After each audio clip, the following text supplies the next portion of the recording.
हाथी न घोड़ा न कौनो सवारी, हाथी न घोड़ा न कौनो सवारी, पैदल ही आइबो तोर दुआरी।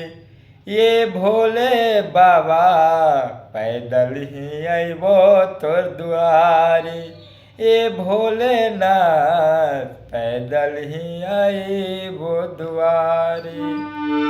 हाथी न घोड़ा न कौनो सवारी, हाथी न घोड़ा न कौनो सवारी,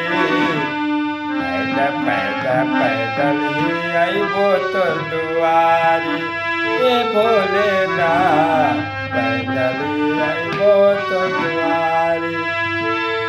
हाथी न घोड़ा न कौनो सवारी, पैदल ही आइबो तोर दुआरी।